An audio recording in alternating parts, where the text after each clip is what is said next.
Hello everyone, so today we'll be discussing question number 894 of Leet Code which is all possible full binary tree। अब ये वाला जो problem है ना, ये मेरी ट्रीज प्लेलिस्ट का पार्ट है और ये किस कैटेगरी को बिलोंग करता है?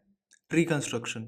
और तुमको पता चल जाएगी ये किस कैटेगरी को क्यों बिलोंग करता है। ठीक है, तो अब देख लेते हैं इसमें हमें करना क्या है ना। इसमें हमको एक n गिवन होगा, इसमें हमको एक n गिवन होगा और हमको वो सारे possible full binary tree return करने हैं जिसमें इतनी नंबर ऑफ नोड्स हो, है ना। अब फुल बाइनरी ट्री क्या होता है?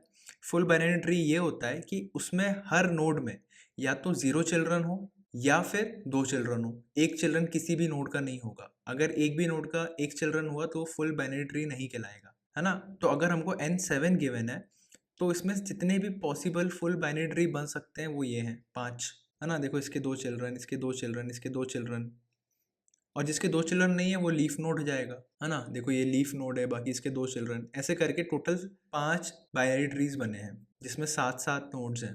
ठीक है, तो तुमको n कुछ भी गिवन होगा। ठीक है, तो तुमको n गिवन होगा और तुमको उसके all possible full binary tree निकालने हैं। और n का कंस्ट्रेंट क्या है? लेस देन और इक्वल टू 20। ठीक है, क्योंकि 20 में भी बहुत सारे कॉम्बिनेशन बन सकते हैं, है ना। n5 में तुम खुद ट्राई कर लो, 3 में खुद ट्राई कर लो, 6 में खुद ट्राई कर लो, 7 का तो दिया ही है, एक बार खुद बना के देख लो फुल बाइनरी ट्रीज, है ना। अब इसको सॉल्व कैसे करें? देखो, देखने में तो बहुत खतरनाक लग रहा है कि कितने सारे ट्रीज बनाने हैं और बहुत मेहनत लगने वाली है ना। तो तुम क्यों बना रहे हो इतने सारे ट्रीज? रिकर्शन को बनाने दो ना। मेरे दिमाग में रिकर्शन कैसे आया? मैंने सबसे पहले एक चीज देखी कि ये जो रूट है ना, ये जो रूट है इसका जो लेफ्ट चाइल्ड है वो भी एक फुल बाइनरी ट्री है और राइट चाइल्ड है वो भी एक फुल बाइनरी ट्री है। ठीक है, अगर मैं रूट को फिक्स कर दूं, है ना, अगर मैं रूट को फिक्स कर दूं तो देखो तुम कॉम्बिनेशंस देख रहे हो, लेफ्ट सब ट्री और राइट सब ट्री में ही कॉम्बिनेशंस बनते जा रहे हैं, है ना। कभी एक नोट इधर है तो बाकी की 5 किधर होंगे? यहाँ पर होंगे। एक नोट इधर है तो बाकी के 5 यहाँ पर होंगे और ये दोनों भी फुल बाइनरी ट्रीज हैं। तो यहाँ भी हमको सेम काम करना है। लेफ्ट सब ट्री में भी फुल बाइनरी ट्री चाहिए, राइट सब ट्री में भी फुल बाइनरी ट्री चाहिए। और n क्या है? छोटा होगा, है ना, स्मॉलर सब प्रॉब्लम। और काम हमको वही करना है ना। करना क्या है? मतलब फुल बाइनरी ट्री चाहिए हमको। लेफ्ट सब ट्री में भी फुल बाइनरी ट्री चाहिए, राइट सब ट्री में भी फुल बाइनरी ट्री चाहिए। अगर ऐसा नहीं हो रहा होता तो हम रिकर्शन सोचते भी नहीं, लेकिन क्योंकि हमको यहाँ पे वही काम स्मॉलर सब प्रॉब्लम के लिए करना है इसलिए मेरे दिमाग में आएगा रिकर्शन। ठीक है, ऐसे सोचा करो, सीधा जंप मत कर जाया करो कि क्या इसमें रिकर्शन लग सकता है क्या। तुम सोचो क्या इसकी स्मॉलर सब प्रॉब्लम है जिसमें मुझे सेम काम करना है, तभी रिकर्शन काम करेगा। रिकर्शन तुम्हारा कोई अलग काम करके नहीं देगा। अगर सब प्रॉब्लम में भी तुम्हें वही चीज चाहिए तभी रिकर्शन काम करेगा। ठीक है, तो चलो ये तो हमको समझ में आई कि रिकर्शन से करना है। अब इसको रिकर्शन से कैसे करें, आइडिया क्या होना चाहिए? तो आई होप तुमको रिकर्शन का आइडिया है। अगर नहीं आता है और प्रॉब्लम है तो मैं डिस्क्रिप्शन में अपनी रिकर्शन प्लेलिस्ट की लिंक डाल दूंगा, उसमें से देख लेना। उसमें मैंने बहुत अच्छे अच्छे प्रॉब्लम कराए हैं और रिकर्शन को बहुत इंट्यूटिवली समझाया है। ठीक है, अब इसको रिकर्सिवली करने का सोचते हैं सबसे पहले। ठीक है, तो देखते हैं इसको सॉल्व कैसे करना है। अब सॉल्व करने से पहले रिकर्शन का जो भी आइडिया है ना, हम उसको समझने का ट्राई करते हैं कि हमारा रिकर्शन काम कैसे करेगा। उसके बाद हम अपना रिकर्सिव कोड लिखेंगे, है ना। डायरेक्ट कोड पे जंप नहीं करेंगे। सबसे पहले हमें सोचना है कि हमारा रिकर्शन काम क्या करेगा, है ना, सब प्रॉब्लम क्या रिटर्न करेगा और कैसे हम अपना फाइनल आउटपुट रिटर्न करेंगे। ठीक है, तो उसके लिए कुछ ऑब्जर्वेशन बनाते हैं सबसे पहले। अब देखो ये क्या है ना, 0 0 0। तुम अगर देखोगे क्वेश्चन में तो हर नोड की वैल्यू 0 है, इसलिए मैंने यहाँ पे ये जो नोड्स हैं इनको डिफाइन कर रखा है। और यहाँ पे n क्या है? 9। ठीक है, थोड़ा बड़ा नंबर ले लिया समझाने के लिए। अब मान के चलो तुम्हारा n अगर 10 हो जाए तो क्या तुम इससे फुल बाइनरी ट्री बना सकते हो? मान के चलो, है ना, नहीं बना सकते। क्यों? क्योंकि एक इवन नंबर है। इवन नंबर के लिए तुम फुल बाइनरी ट्री बना ही नहीं सकते। कैसे? देखो, अगर n2 है ना तो तुम 2 ही नोड यूज कर सकते हो। तो सबसे पहला तो हो गया रूट। अब दूसरा क्या होगा? या तो लेफ्ट चाइल्ड होगा या फिर राइट चाइल्ड होगा, है ना। इन दोनों में से कोई एक ही होगा n=2 के लिए। तो यहाँ पे ये फुल बाइनरी ट्री तो नहीं हुआ। n=4 के लिए भी करके देख लो और n=6 के लिए भी करके देख लो।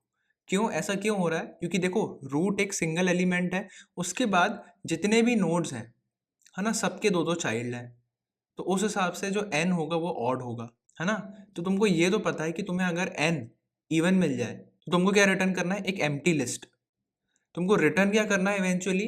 लिस्ट ऑफ ट्रीज, है ना, all possible list of trees, सबके रूट पॉइंटर तुमको, और वो सारी ट्रीज के रूट पॉइंटर तुमको रिटर्न करने हैं, है ना। और अगर n इवन हुआ तो तुम्हें एम्प्टी लिस्ट रिटर्न कर देनी, क्योंकि वो पॉसिबल ही नहीं है। ठीक है, ये समझ में आया। अब हम ये सोचते हैं हम अपना रिकर्शन से क्या करवाएंगे। भाई रिकर्शन हम यूज कर रहे हैं तो हम उस रिकर्शन से काम क्या करवाना चाहते हैं। ये सोचना इंपॉर्टेंट है, क्योंकि इसी से तुम अपना कोड लिखना शुरू करोगे। भाई तुम इवेंचुअली क्या रिटर्न कर रहे हो, लिस्ट ऑफ ट्रीज, है ना। तो तुम अपने रिकर्शन से भी वही कराओगे, क्या रिटर्न कराओगे, लिस्ट ऑफ ट्रीज। कैसे, एक रूट ले लोगे और तुम अपने रिकर्शन से बोलोगे भाई कि मुझे लेफ्ट सब ट्री के सारे possible full binary tree return करके दे, और राइट सब ट्री के भी all possible full binary tree return करके दे। मैं उसमें बस अपना लेफ्ट और राइट पॉइंटर अटैच कर लूंगा। ये ओवरऑल आइडिया है ना। अब इसको डिटेल में देखते हैं, ठीक है। तो तुमको रूट तो सिलेक्ट करना पड़ेगा। तो ये अगर तुम्हारा एरे है ना, ये n इक्वल टू 9 है, तो इसमें कहीं रूट होगा और उसका लेफ्ट सब ट्री रिटर्न करेगा और उसका राइट सब ट्री रिटर्न करेगा। समझ रहे हो। मान के चलो अगर तुमने इसको रूट लिया तो तुम्हारे लेफ्ट सब ट्री में कितने जीरोज होने चाहिए, 4, और राइट सब ट्री में कितने जीरोज होने चाहिए, 4। मान के चलो तुमने इसको सिलेक्ट किया, है ना, ये तुम्हारा रूट होना चाहिए। तो तुम्हारे राइट सब ट्री में 3 नोड्स होने चाहिए और उसके all possible full binary trees चाहिए तुमको तुम्हारे राइट में, जिनमें n क्या हो, 3, है ना, अगर तुम्हारा रूट ये है।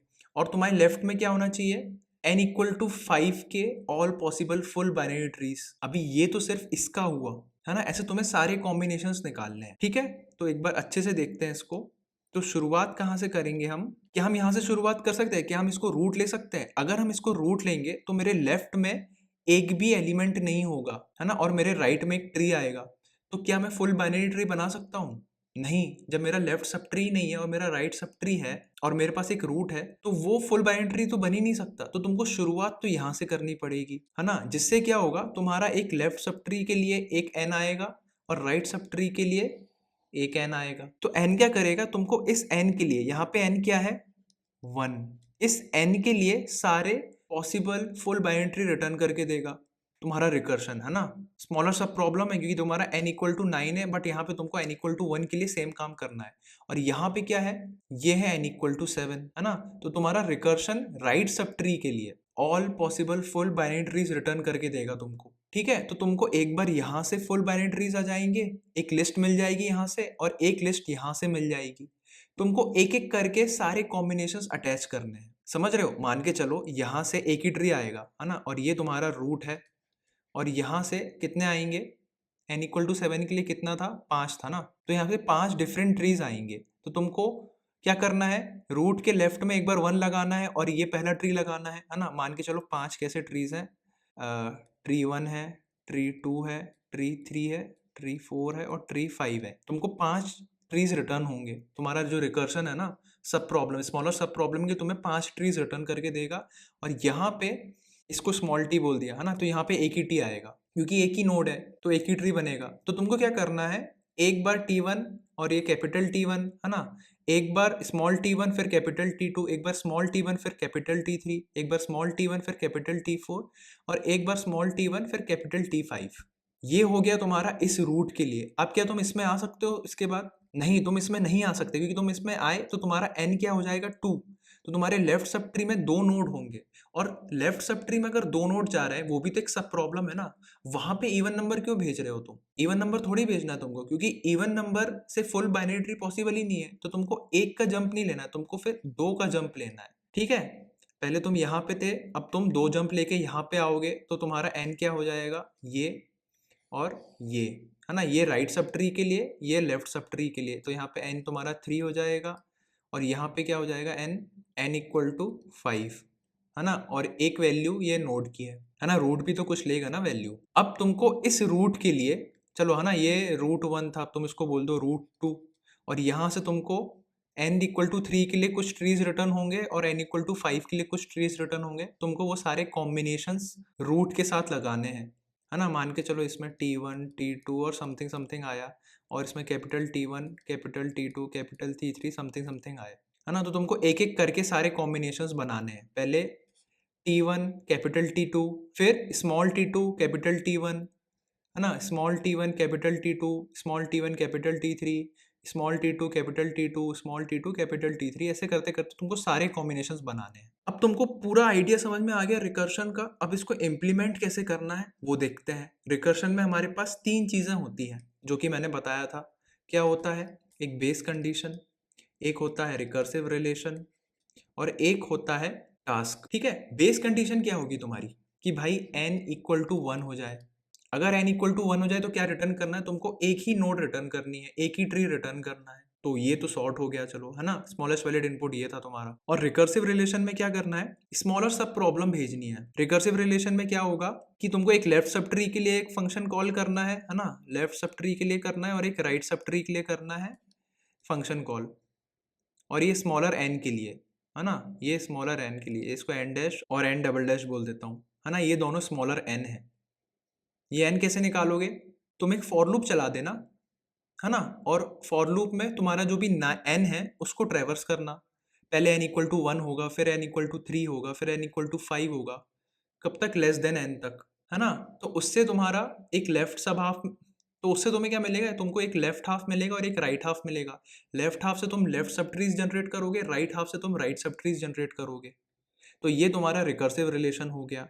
टास्क क्या हुआ, टास्क कुछ नहीं है, तुमको जो तुम्हारा रूट बना है, जैसे तुमने यहाँ पे एक रूट बनाया, है ना, तुमने फॉर लूप से i इक्वल टू 1 पे यहाँ पे एक रूट बनाया, तो तुमको रूट के लेफ्ट से और रूट के राइट से सारे कॉम्बिनेशंस ऑफ ट्रीज को अटैच करना है, जो कि हम यहाँ कर रहे थे, राइट। रूट 1, रूट 2, तो रूट 1 में T1 और T1 से T5 का कॉम्बिनेशन पूरा बनाना है, रूट 2 से T1 T2 और T1 T2 T3 के सारे कॉम्बिनेशंस बनाने हैं। ये काम तुम्हें करना है ना। तो इसके लिए डबल फॉर लूप लगेगा एक, सारे कॉम्बिनेशंस बनाने के लिए। तो ये हो गई इम्प्लीमेंटेशन डिटेल। अब इसको हम जाके करते हैं फाइनली इम्प्लीमेंट। अब तुमको कोड बहुत ईजिली समझ में आएगा, ऑलमोस्ट सब कुछ बता दिया है मैंने। खुद से ट्राई करो एक बार करने का, अगर हो जा रहा है तो इट्स वेल इन कोड, नहीं तो साथ में करते हैं। तो कोड करते हैं। अब कोड करने के लिए सबसे पहले हम अपना एक वेक्टर डिफाइन कर लेते हैं जिसमें अपना आंसर स्टोर करेंगे। Vector of tree node of, इसको बोल देते हैं हम आंसर, है ना। अब क्या करना है, सबसे पहले हम चेक कर लेते हैं कि एज केस है, क्या है कि अगर तुम्हारा n इवन है तो क्या रिटर्न करो, एम्प्टी लिस्ट रिटर्न कर दो, है ना। तो n अगर mod 2 इक्वल टू 0 है, अगर ऐसा है तो क्या रिटर्न कर दो, आंसर, क्योंकि अभी आंसर एम्प्टी है, ठीक है। इफ़ n इक्वल टू 1, ये है तुम्हारा बेस केस, है ना। बेस केस क्या है कि अगर n इक्वल टू 1 है तो तुम्हें क्या रिटर्न करना है, एक ही नोड रिटर्न करनी है ना। तो आंसर में पुश बैक क्या रिटर्न करना है तुमको, जो लिस्ट ऑफ ट्रीज है ना वो रिटर्न करनी है तुमको, उसमें एक ही ट्री होना चाहिए, रूट नोड, और उसके ना कोई लेफ्ट चाइल्ड ना राइट चाइल्ड। तो ये हो जाएगा न्यू ट्री नोड, और उसकी वैल्यू क्या होगी, वैल्यू हो जाएगी 0, ठीक है। उनने बोल रखा है कि 0 होगी हर नोड की वैल्यू, और रिटर्न कर देना इस आंसर को। ये हो गया तुम्हारा बेस केस। अब क्या करना है, अब तुम्हारा n ऑड है और वो 1 भी नहीं है। अब यहाँ से फॉर लूप शुरू करेंगे हम, for int i equal to 1, 1 से शुरू करने बोला था, है ना मैंने, 0 शुरू नहीं करना है, क्योंकि लेफ्ट चाइल्ड तुम्हारा नल हो जाएगा फिर, और लेफ्ट चाइल्ड नल हो गया और राइट चाइल्ड है तो वो फुल बाइनरी रहेगा ही नहीं, इसलिए i इक्वल टू 1 से शुरू करेंगे। और ये हो जाएगा i should be less than n, और i plus equal to 2, 2 jump लेनी है मुझे यहाँ पे, i प्लस प्लस नहीं करना है भूल के भी, नहीं तो बहुत दिक्कत हो जाएगी। मेरे पास एक लेफ्ट हाफ आ गया है, एक राइट हाफ आ गया है। अब लेफ्ट हाफ से मैं क्या करूँगा, generate all possible full binaries अपने लेफ्ट सब ट्री के लिए, और राइट हाफ से क्या जनरेट करूँगा, ऑल पॉसिबल फुल बाइनरीज अपने राइट सब ट्री के लिए, है ना। तो वो हो जाएगा वेक्टर ऑफ ट्री नोड,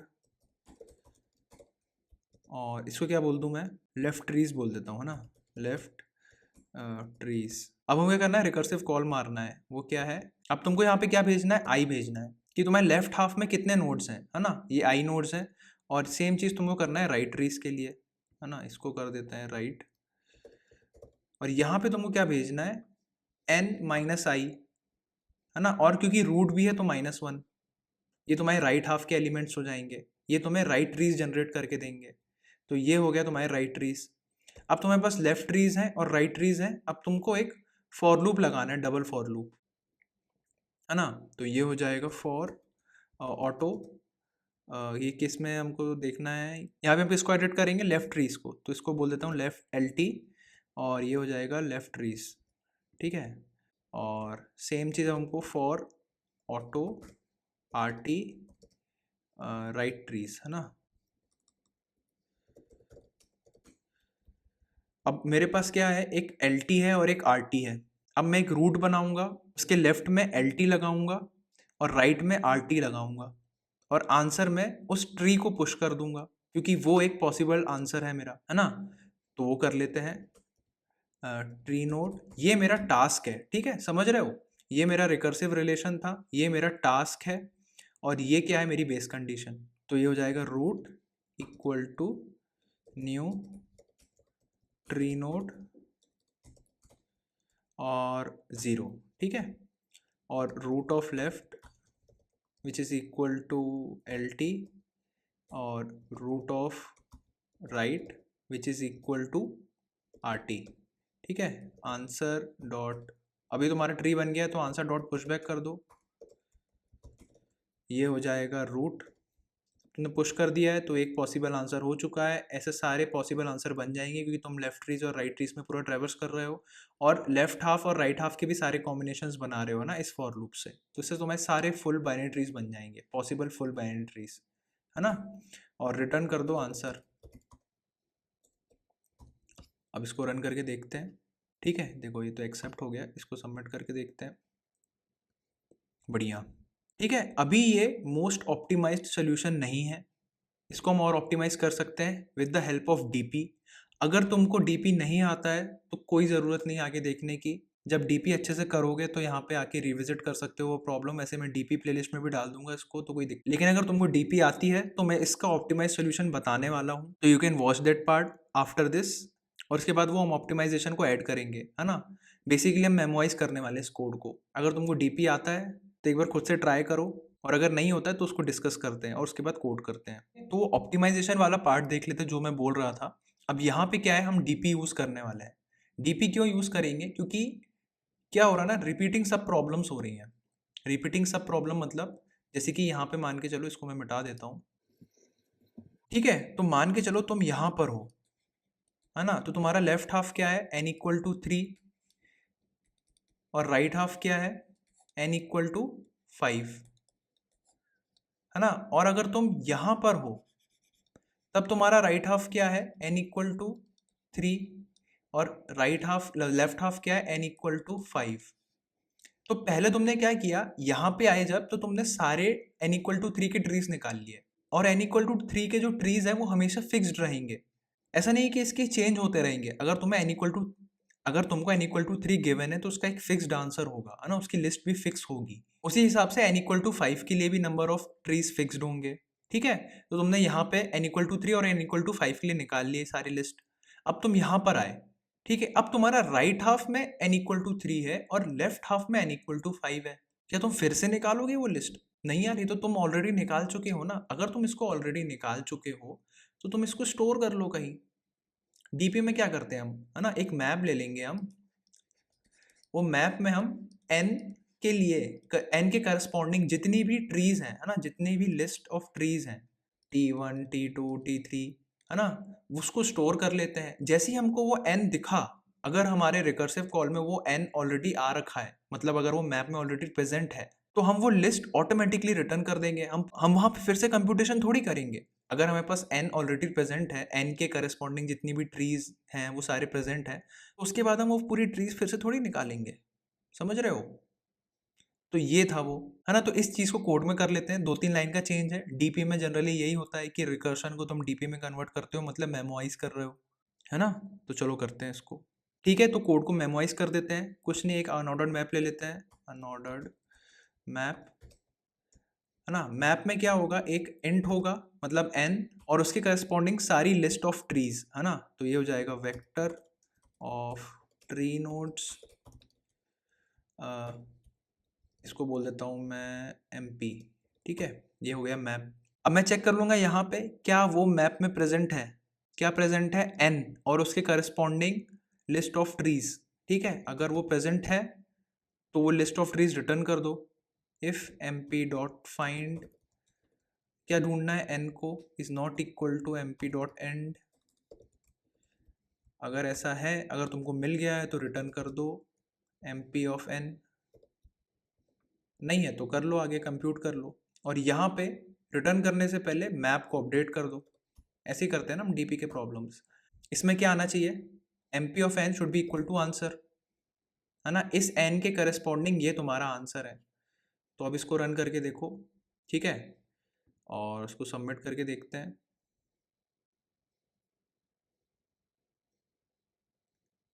ठीक है, तो ये जो डीपी वाली अप्रोच है ये ज़्यादा ऑप्टिमाइज्ड अप्रोच है, क्योंकि तुमको फालतू का कंप्यूटेशन नहीं करना पड़ रहा है एक्स्ट्रा। यहाँ पे रिटर्न हो जाता है अगर तुम्हारे पास एन ऑलरेडी प्रेजेंट है, एन और उसके करस्पॉन्डिंग लिस्ट। अगर तुमसे ये इंटरव्यू में पूछा जाए, जिसके चांसेस बहुत ज़्यादा है, ये बहुत पूछा जाता है इस टाइप के प्रॉब्लम्स, है ना, क्योंकि ये अच्छा खासा डीपी का भी प्रॉब्लम है, तो शुरुआत हमेशा रिकर्शन से ही करना, सीधा डीपी में जंप मत करना।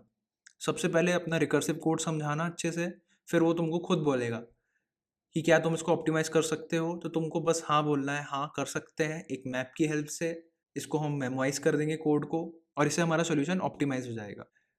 आई होप समझ में आया होगा। अगर नहीं समझ में आया है तो रिकर्शन के कॉन्सेप्ट्स अच्छे से समझो। तुम्हारा इसका मतलब रिकर्शन वीक है, उसको स्ट्रॉन्ग करो और फिर इस टाइप के प्रॉब्लम्स करो। ठीक है, तो चलो नेक्स्ट प्रॉब्लम में मिलते हैं।